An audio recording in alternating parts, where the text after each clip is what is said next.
નમસ્કાર દર્શક મિત્રો, હું છું નિશા અને આપ જોઈ રહ્યા છો લોકસત્તા જનસત્તા. વડોદરાના હરણી તળાવ દુર્ઘટનામાં 12 બાળકો અને 2 શિક્ષિકાએ જીવ ગુમાવ્યો છે. ડિઝાસ્ટર એક્ટ હેઠળ આ ઘટનાને પગલે જવાબદાર લોકોમાં વીએમસી તંત્ર પણ જવાબદાર છે તે ઉજાગર કરવાનો પ્રયાસ લોકસત્તા જનસત્તા કરી રહ્યું છે.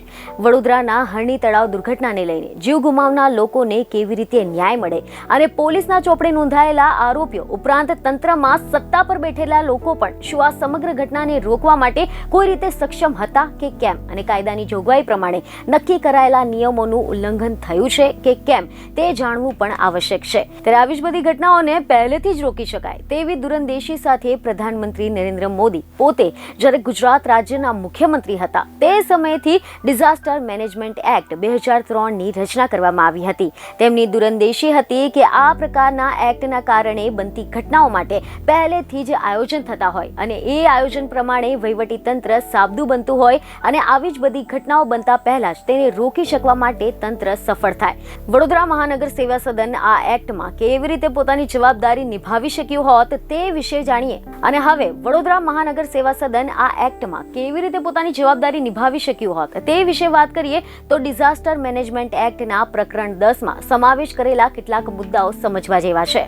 ડિઝાસ્ટર મેનેજમેન્ટ એક્ટના પ્રકરણ 10 હેઠળ વડોદરા મ્યુનિસિપલ કમિશનરની જવાબદારી વિશે જો આપણે વાત કરીએ, સ્થાનિક વિસ્તારમાં આવતા મકાનો અને માળખા સરકારી વિભાગોએ અને સત્તા મંડળે આ અર્થે જણાવેલ વિગત વર્ણનનું અનુરૂપ છે તે સુનિશ્ચિત કરવું. સ્થાનિક સત્તા મંડળને તેની ભૂમિકા અને જવાબદારીઓ પૂર્ણ કરવાની ક્ષમતા જણાવવી. આપત્તિ વ્યવસ્થાપનને લગતી વ્યૂહરચનાની વિગતો જણાવવી. વ્યૂહરચના માટે નાણાં પૂરા પાડવા માટેના પગલાં સહિત આપત્તિની ઘટના સમયે આકસ્મિક વ્યૂહરચના અને તાકીદની કાર્યવાહી જણાવવી. આપત્તિ વ્યવસ્થાપન યોજના તૈયાર કરવી જોઈએ. યોજનાની નિયમિત રીતે સમીક્ષા કરવી જોઈએ અને તેને અદ્યયાવત કરવી જોઈએ. આપત્તિ વ્યવસ્થાપન કવાયત સમયાંતરે કરવી જોઈએ. હવે જો આપણે આ એક્ટ સમજવાની વાત કરીએ તો મહાનગરપાલિકા, નગરપાલિકા, જિલ્લા પંચાયત અને તાલુકા પંચાયત તેમજ પંચાયતે પણ પોતાના ક્ષેત્રમાં ડિઝાસ્ટર પ્લાન તૈયાર કરીને કલેક્ટરને સુપરત કરવાનો હોય છે.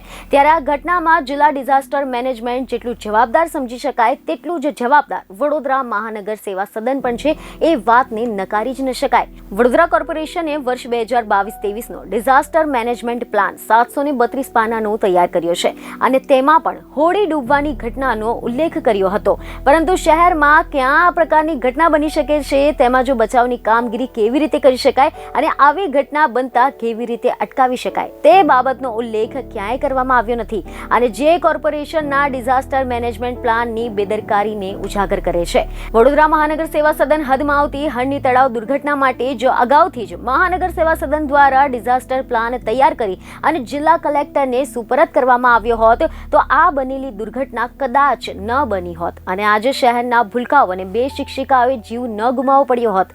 અને એટલે જ અમારું માનવું છે કે આ સમગ્ર ઘટનાક્રમમાં તળાવ કાંડ માટે કોન્ટ્રાક્ટરો જેટલા જવાબદાર છે તેટલા જ જવાબદાર સીધી રીતે મહાનગર સેવા સદનનું પાલિકા તંત્ર પણ છે તે વાતને નકારી ન શકાય. બીજને ખબરો સાથે ફરી મળીશું. ધન્યવાદ.